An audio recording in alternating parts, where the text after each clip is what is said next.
A gratitude practice or gratitude lists are often recommended in the well-being world, in the mental health world, as a way to help us feel better. I tried writing a gratitude list for 30 days at a time when I had certain chronic symptoms. In this video, I'm going to be explaining what worked and what didn't, so hang on in there, especially if you suffer from chronic mind-body pain or chronic neuroplastic pain, anxiety, or depression.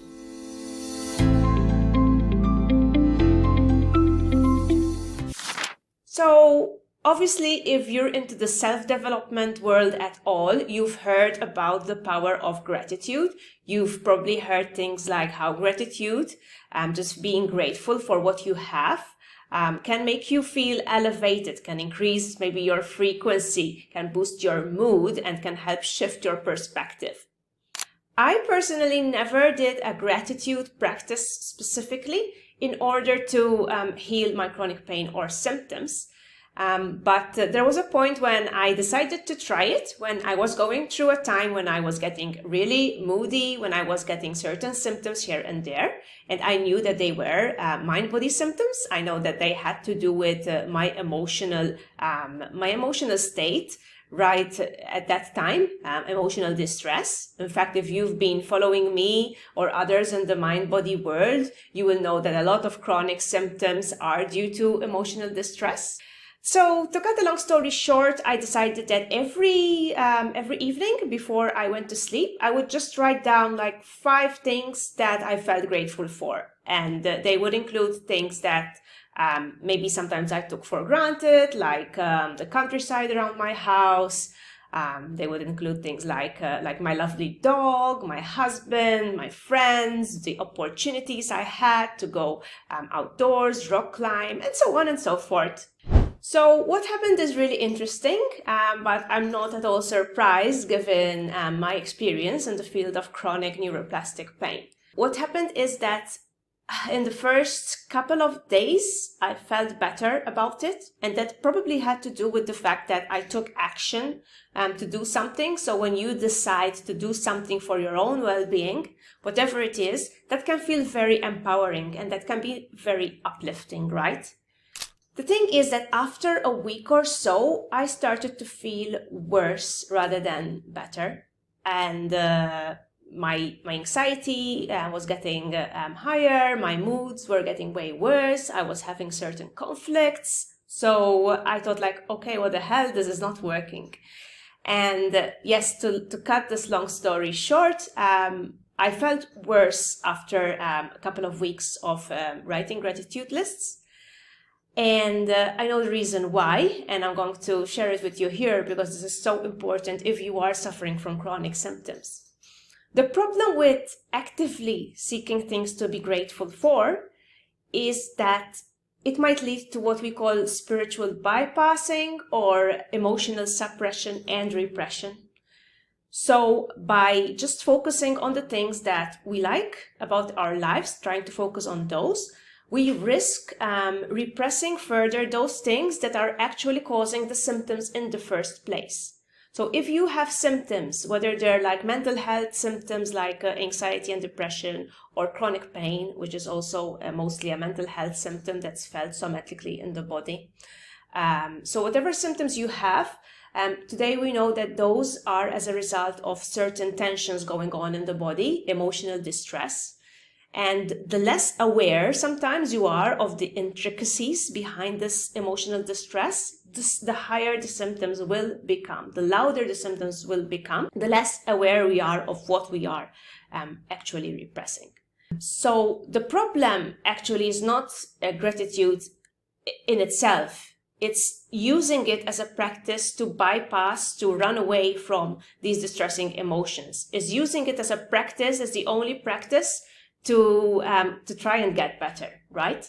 The thing is that if you really want to resolve your chronic mind-body pain or symptoms, you really do have to be super honest with yourself. And I mean radically honest about how you're feeling, about what might be causing this emotional distress in your mind and in your body. So when I tried the gratitude practice, I was not doing things like expressive writing, for example, or journaling in order to feel my emotions. So what is needed actually in order to heal from these symptoms is for your nervous systems to feel safe feeling all emotions, not just the emotion of gratitude or joy or happiness, but all emotions, including emotions of sadness or grief or shame, which as a survival strategy, we try to repress because we feel that these emotions are not right to have. We feel that we might, it's embarrassing to have these emotions, that they're not acceptable for us to feel them. When we feel this way, when we repress them in this way, the nervous system is actually feeling unsafe with these emotions. And as a result, we feel the pain instead, because it's like we prefer unconsciously to have the pain rather than to feel these emotions. So the solution in the mind-body world, in the field of neuroplastic pain or symptom, the solution is to train your nervous system to feel safe with all of these emotions, including these darkest, feelings, these dark thoughts of yours, whatever might be going on that is still causing distress deep inside. And one of the most researched and one of the most effective practice for this is actually expressive writing. Some people also call it journaling or journal speak. Whatever you call it doesn't matter. I tend to call it expressive writing because it's so on point. And what you need to do in this case, rather than just go about writing your gratitude list, is actually the very opposite. You express whatever you're feeling about any given situation. So it could be a situation that still causes resentment and anger in you. It could be something that's annoying you, that's annoyed you today or yesterday or last week. It could be an ongoing issue with a friend or a partner. So anything that triggers you in some way, right? If you encounter a trigger or you think about something and you're starting to feel unsafe, that's the time to actually write about that trigger and write exactly how you're feeling about it. And expressive writing is about giving your inner self a voice to say whatever it needs to, right? So it will not sound nice, it will not sound grateful, it will not sound pretty. This is something you do for yourself in order to make sure that you're not bottling things up.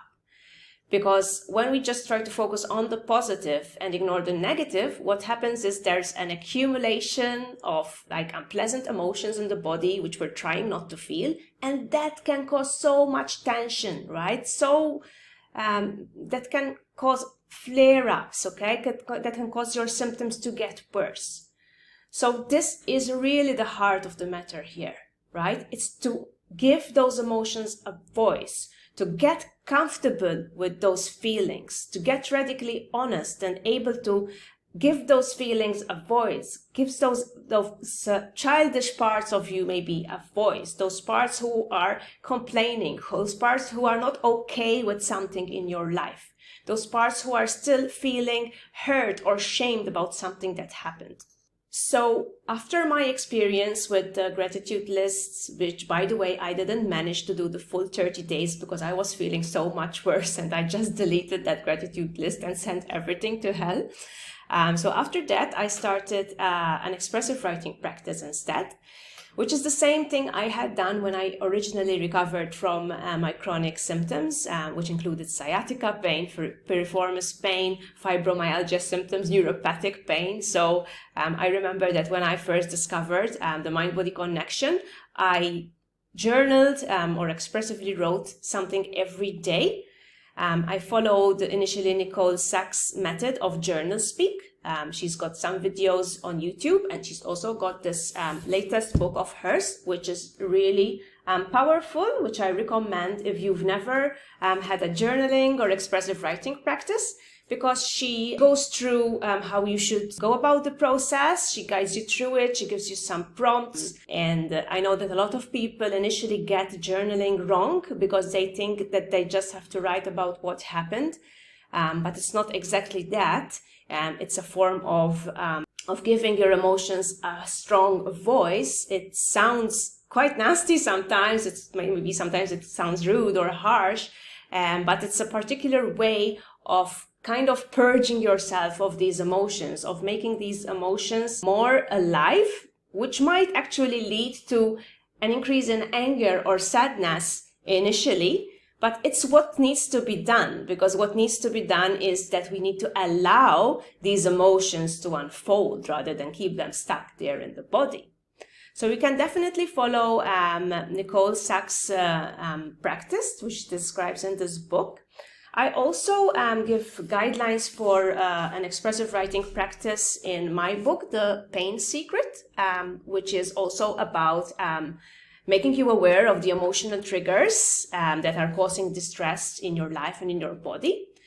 So in the book, I make you aware of the various circumstances that can lead to mind-body pain or symptoms. And I also recommend an expressive writing practice in order to help make yourself more aware of what's going on, help you face and embrace these emotions, all right? Rather than just kind of trying to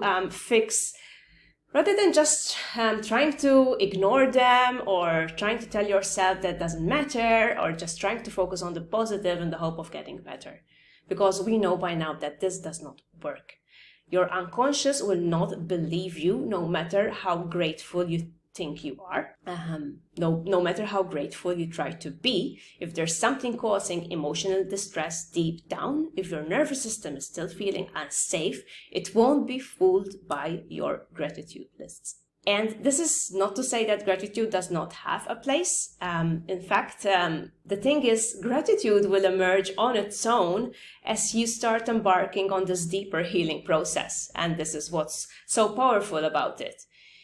As you start accepting your emotions, acknowledging your feelings, validating your feelings, right? As maybe you start to feel a little bit more angry or sad, or you start to deal with your grief or whatever it is, right?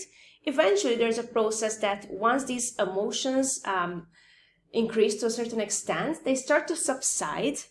Things will start to feel calmer. It's as if there's a kind of resolution as you've accepted these more negative emotions. There's a sort of resolution in the body, and that automatically makes you start appreciating life more, right?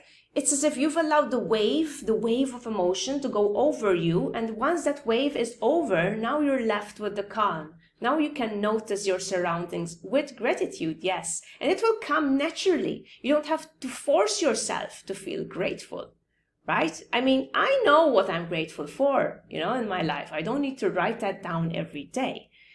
And I'm more likely to appreciate it if I know where I stand with myself, if I'm validating my own feelings, my own negative emotions that arise maybe from day to day.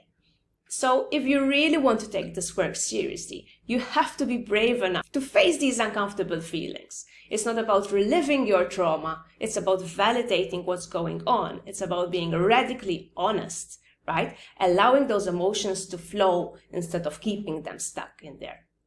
So if you'd like to commit to this, we always suggest that initially, especially if your symptoms are rather high and distressing, that you adopt an expressive writing practice daily or almost daily, at least for the first month or two of your healing. And there are various options, as I said. You can follow the practice in Nicole Sachs' book, in my book, and there's also more detail in my Pain-Free Breakthrough program, the online program I have via PainOutsidetheBox, which will guide you with more tailored guiding questions, and which will guide you towards exploring other aspects in your life that might be contributing to this emotional distress. So with that said, feel free to comment and let me know your own experiences with either expressive writing, journaling, or gratitude. I'd love to hear from you. Please hit subscribe if you like my videos and if you'd like to get more content about healing chronic pain and symptoms. I'll see you again in the next one. Bye-bye.